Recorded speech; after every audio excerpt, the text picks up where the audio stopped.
Ms. Mustapha, we know that it's highly probable that Sarkozy will comfortably win the UMP part of the leadership, but has he got what it takes to win the French president, become the French president?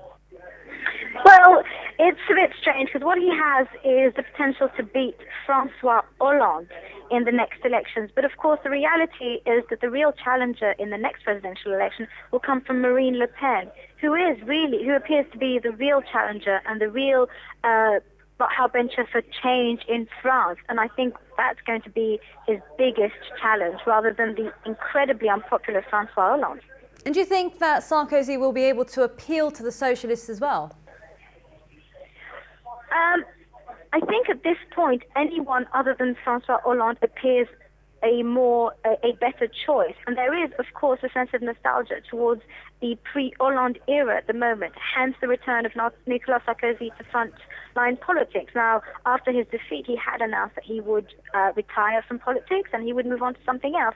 But of course, the allure, as François Hollande's appeal started to diminish, then the allure to return has increased. And of course, in comparison to François Hollande, then Nicolas Sarkozy appeals very much to the French electorate. But again, his opposition will probably not come from the socialists, but rather more from the right-wing voters who have now, in great amounts, turned to the National Front. And we also know that, of course, Sarkozy has a range of corruption charges and peddling charges as well. How do you think that's going to affect his ratings as well in the eyes of the French voters? Well, this is the irony of the French electorate. They just seem to be completely immune to the idea of a scandal. They seem to be very forgiving for their political class. I mean, the scandals and the affairs that are actually hanging above his head would be career-ruining in Anglo-Saxon countries. But in France, it seems to have allowed him to even return.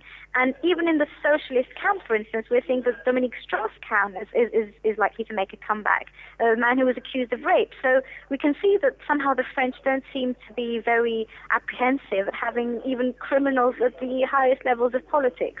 But that, again, is the idiosyncrasy of French politics, really.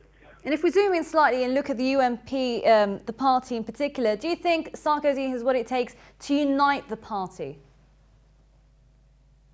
I think that when it comes to the presidential elections, they will obviously rally behind the chosen candidates. I don't think he's it all really depends on the score. I think his adversaries at this stage are very sort of lackluster and not very appealing, which almost means that his victory as a leader of UMP is a given. Having said that, he's not incredibly popular himself. It's just that he is the best of the worst of the three. And I think that's the only reason why the UMP might rally around him. But he is an incredibly divisive and controversial figure. And that really remains to be seen how the UMP will be able to sort of rally behind a candidate who already lost and who proved to be quite unpopular even during his presidency. Ms. Hafsa Kara-Mustapha, thank you very much for joining us, political analyst, joining us over the phone from London. Much appreciated.